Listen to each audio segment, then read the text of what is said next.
अष्टावक्र गीता उपदेश संख्या 65। आत्मा के अज्ञान से संसार भासता है, आत्मा के ज्ञान से नहीं भासता है। जैसे रज्जु के ज्ञान से सर्प भासता है, उसके ज्ञान से नहीं भासता है।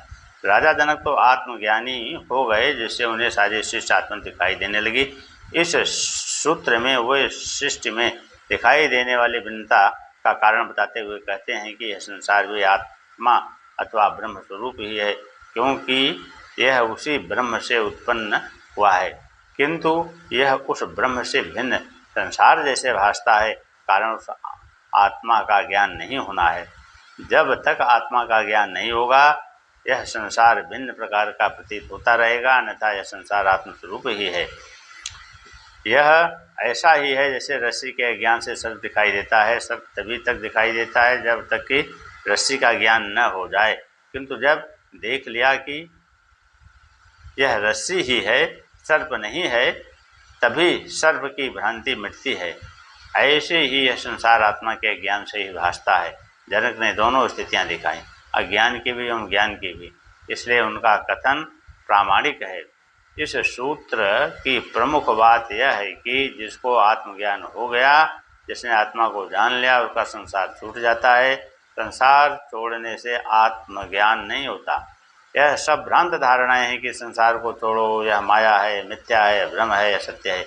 ऐसे प्रकार क्रोध, लोभ, मोह, वासना, आसक्ति छोड़ो तो परमात्मा मिलेगा, यह भी भ्रांत धारणा ही है।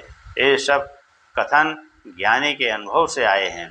अज्ञानी यदि इन्हें मानकर वैसा ही कर्म करेगा तो इससे भी उसका अहंकार बढ़ेगा, जिससे पतन ही होगा।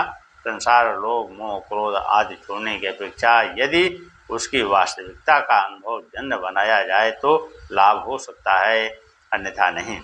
संसार में रहकर यदि उसका अनुभव प्राप्त हो गया तो वह अपने आप छूट जाएगा, छोड़ना नहीं पड़ेगा।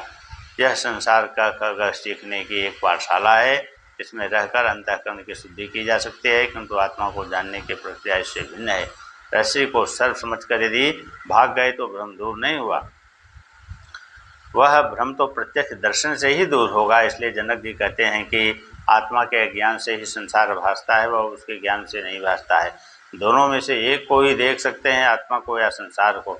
आत्मज्ञान के बाद भी संसार तो रहता है, किंतु जैसा वह ज्ञानी को भासता है वैसा ज्ञानी को नहीं भासता। उसकी दृष्टि बदल जाती है, देखने का तरीका बदल जाता है। ज्ञानी को एक नई दृष्टि मिल जाती है, उसके सोचने का ढंग बदल जाता है। वह कहता है करने से अहंकार बढ़ेगा, करने वाला परमात्मा है, उसे ही कर लेने दो, तुम कर्ता भाव छोड़ दो। जो हो रहा है स्वाभाविक रूप से उसे हो जाने दो, तुम संकल्प लेकर कोई काम मत करो, सब कुछ स्वीकार कर लो, कर्ता नहीं दृष्टा बन जाओ। शिष्य का नियम है कि सब अपने आप हो रहा है। साक्षी का अर्थ कर्म छोड़ना नहीं है, बल्कि अपने को कर्तापन से मुक्त करना है। सभी कुछ ईश्वर का है, वही कर रहा है, जो रोकना भी ईश्वर के कार्य में बाधा डालना है। ऐसी दृष्टि से ही योगी शांत हो जाता है, उसमें पात्रता आ जाती है। प्रकाश मेरा निजी स्वरूप है, मैं उससे भिन्न नहीं हूँ। सब विश्व प्रकाशित होता है तब वह मेरे ही में प्रकाशित होता है। राजा जनक आत्मज्ञान की अनुभूति को व्यक्त करते हुए कहते हैं कि मैं आत्मस्वरूप हूँ, इसलिए इस आत्मा के गुण समस्त मेरे ही गुण हैं।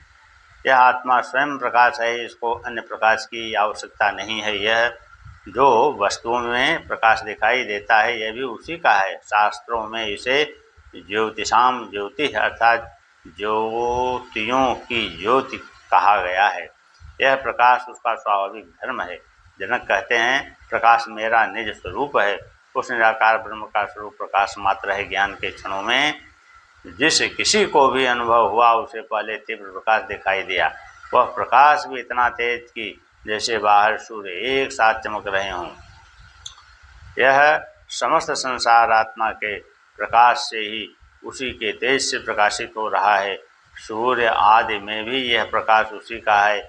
कोई पदार्थ जब जलता है तो उसमें से प्रकाश ही निकलता है। इसका अर्थ है यह प्रकाश उसमें विद्यमान है, वह चैतन्य तत्व का ही प्रकाश है, जो गुप्त रूप से सभी में विद्यमान है।